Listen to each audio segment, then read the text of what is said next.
এটার মধ্যে লুকাই দিছে। ভাবকরা বলছে এই যে কইল এই যে 5 ওয়াক্ত নামাজ পড়ছে, 5 ওয়াক্ত নামাজ করে কয়জনে তার এমন পাইছে? এইভাবে পাওয়া যায় না। বলছে চুরি করলে তারে পায়। সেই সুদটা কি? কারোর বাড়ি ধন সম্পদ লুট করে নেওয়া, এটার নাম চুরি না। রাত্রেবেলা নিশীতে নীরবে নিবৃত্তে একটা তাজ্জুদের নামাজ আছে, যেই নামাজটা তুমি আর আমি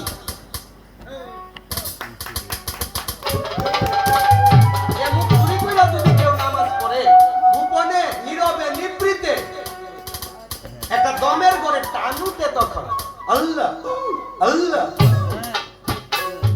এটা কি দমের ঘরের আওয়াজ দিল জিকির। আর আমরাও এই জিকিরটা করি বাবা, এই জিকিরটা আমাদের ধর্মের দ্বারা আমরা করি। হরি হরি হরি হরি ও, একই ডাক, যে যে ভাষায় বুঝে জানতে পারলেন। কিন্তু আমার নবী আরেকটা কথা বলে দিয়ে গেছে, যদি আমার আইন যদি কেউ পালন করে, আমার আইন যদি কেউ সঠিকভাবে পালন করে, কামাইরা লোয়াডারে পুরা দিলে যে মূল লাল হয়, আমার উম্মতরা সব দিয়ে মূল লাল থাকলো। কিন্তু মুখে অন্তরে, যার কারণে আমরা তারে সহজে পাই না। এই জন্য লালন ফকির বলছে, পরে যেই প্রেমেতে আল্লাহ নবী, যেই প্রেমেতে আল্লাহ নবী মেরাজ করতেছে,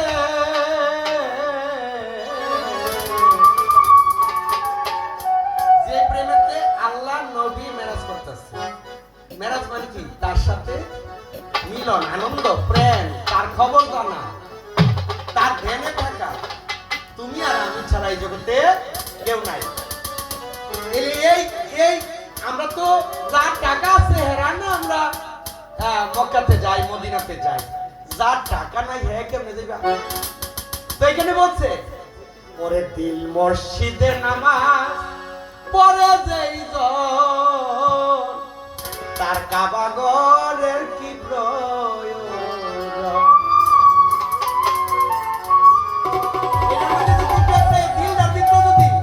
একটা মসজিদ, একটা কাবা যদি আমরা তৈরি করতে পারতাম, তাইলে আমার টাকা না থাকলে আমার দুঃখ পাওয়ার কথা না। আমি ওইখানে না গেলেও কাবা আমার হৃদয়ের ভিতরে ওই জন্ম হয়ে যাবে। ওরে দিল মসজিদে নামাজ পড়ে যেই জন, তার কাবা ঘরের কি প্রয়োজন? শরীয়ত তরিকা হাকিকত মারফত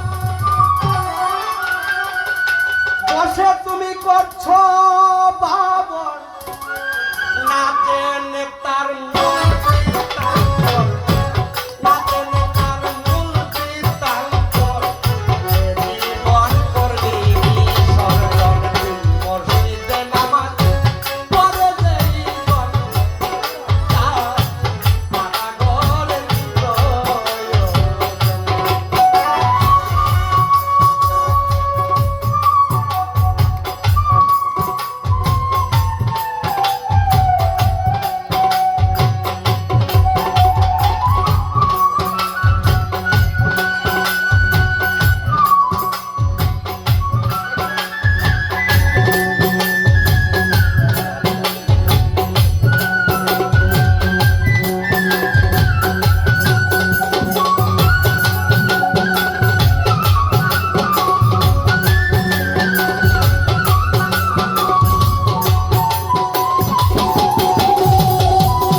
তাহলে দেখতেন তো এই যে প্রেমটা যদি আমরা একবার ভাবি, এই প্রেমটা যদি আমরা ভাবতাম কোনদিন, তাইলে আমাদের এই সমাজে